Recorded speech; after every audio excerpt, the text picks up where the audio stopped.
अपने सभी अधिवक्ता साथियों को मेरा जय श्री राम, सादर प्रणाम। मित्रों, मेरा नाम राकेश शरण मिश्रा है। मैं संयुक्त अधिवक्ता महासंघ उत्तर प्रदेश का प्रांतीय अध्यक्ष हूँ। सोशल मीडिया से, फेसबुक के माध्यम से, व्हाट्सएप के माध्यम से मैं आप सभी से जुड़ा हूँ और अपनी बातों को आप तक लगातार पहुँचाता रहता हूँ। मैं आज बात करना चाह रहा हूँ अपने अधिवक्ताओं के सम्मान पर, अधिवक्ताओं की सुरक्षा पर, अधिवक्ताओं के अस्तित्व पर। जैसा कि आप सभी जानते हैं और देख रहे हैं कि विगत दिनों उत्तर प्रदेश के एटा जनपद में हमारे वरिष्ठ सरकारी अधिवक्ता साथी आदरणीय श्रद्धेय श्री राजेंद्र शर्मा जी के ऊपर एटा जनपद की पुलिस ने कितना वहशियाना, कितना बड़ा जुल्म, कितना बड़ा अत्याचार किया है, ये आप सभी ने देखा है और वायरल हुए वीडियो से आप लगातार देख रहे हैं। अपने ही मकान से उनको किस तरीके से जानवरों की तरह घसीट करके बाहर निकाला गया है, देख करके कितनी पीड़ा हृदय में हुई है, उसे शब्दों में बयां कर पाना मेरे लिए बहुत मुश्किल है। उनके घर का दरवाज़ा पैरों से तोड़ करके, बंदूक के कुंदे से तोड़ करके, और उनको खड़े होने का मौका भी नहीं दिया गया, उनको उनकी बात कहने का भी मौका नहीं दिया गया और कॉलर पकड़ के पुलिस वालों ने उनको ऐसे बाहर निकाला, ऐसे घसीटा, और घसीटते हुए कितनी दूर तक ले गए ये हम लोग नहीं जानते, लेकिन काफ़ी दूर तक ले गए ऐसा हमें मालूम है। और जैसे ही उनको घर से बाहर निकाला गया, दरवाज़ा तोड़ के जैसे ही उनको उनके दरवाजे से बाहर सड़क पर लाया गया, जितने पुलिस वाले इकट्ठे थे सैकड़ों की संख्या में, सब उनके ऊपर ऐसे टूट पड़े जैसे वो कोई बहुत बड़े आतंकवादी हों, बहुत बड़े क्रिमिनल हों।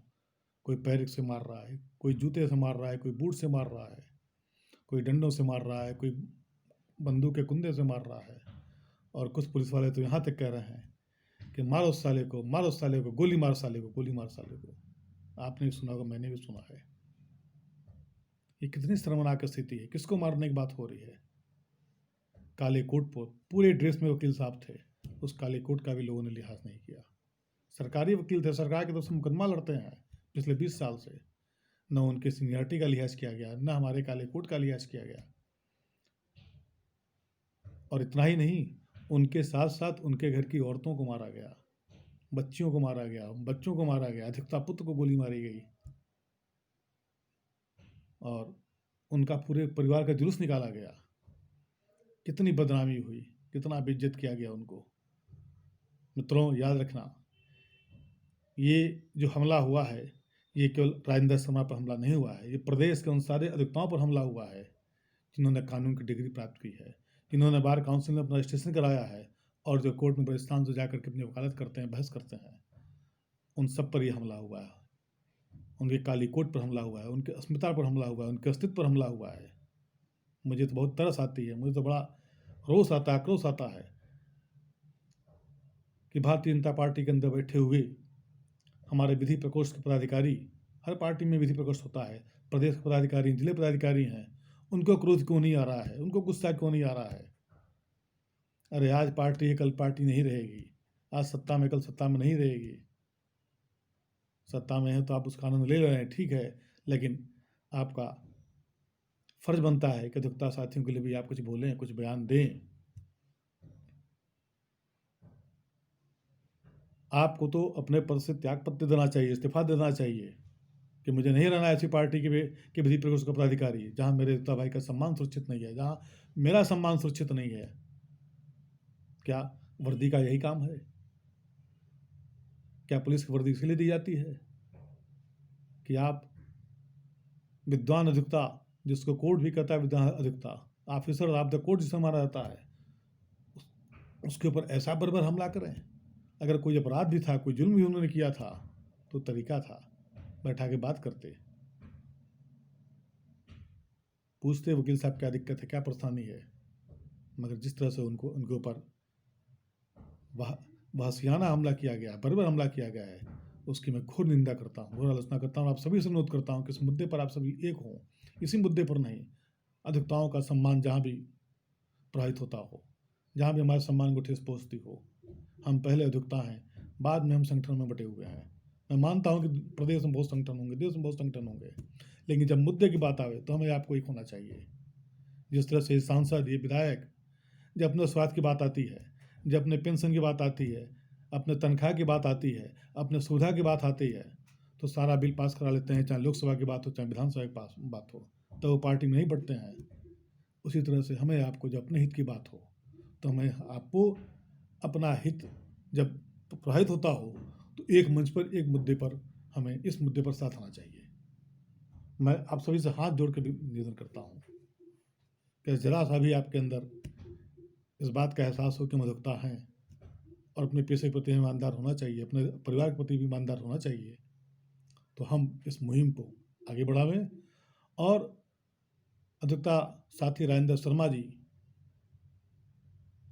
की घटना में शामिल सारे दोषी पुलिसकर्मियों, व्यक्तियों के खिलाफ योगी सरकार से हम मांग करें कि उनके खिलाफ कड़ी से कड़ी कार्रवाई की जाए और उनको बाइज्जत जेल से रिहा किया जाए। अभी कुछ दिन पहले हमारे माननीय मुख्यमंत्री योगी जी ने प्रयागराज में बहुत बृहद सम्मेलन किया था, अधिवक्ताओं का सम्मेलन किया था, समागम किया था। प्रदेश के बड़े बड़े अधिवक्ता गए थे। हमारे बार काउंसिल के अध्यक्ष जानकी कृष्ण पांडे जी ने उसका नेतृत्व किया था।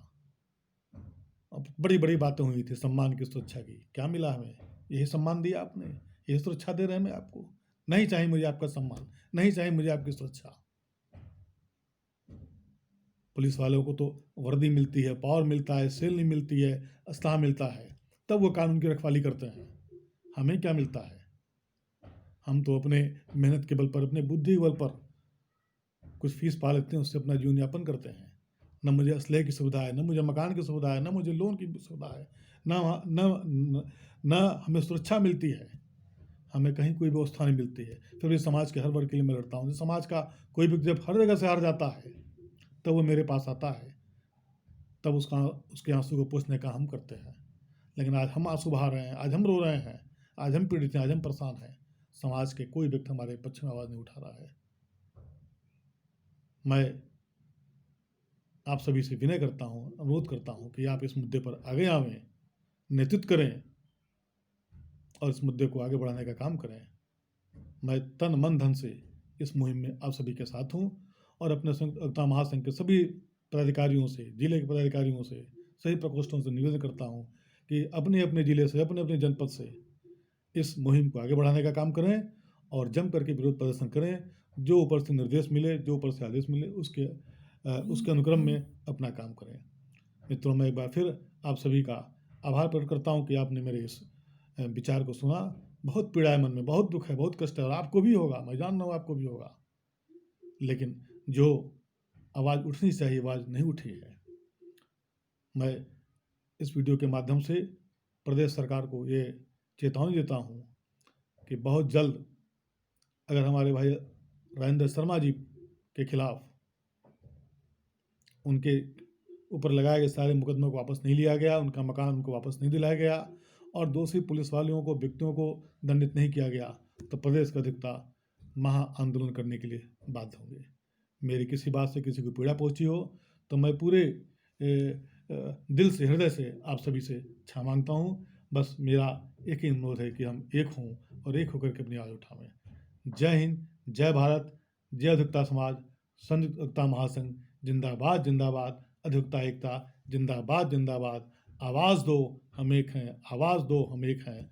हर जोर जुल्म के टक्कर से संघर्ष हमारा नारा है, हर जोर जुल्म के टक्कर से संघर्ष हमारा नारा है। जय हिंद, जय भारत।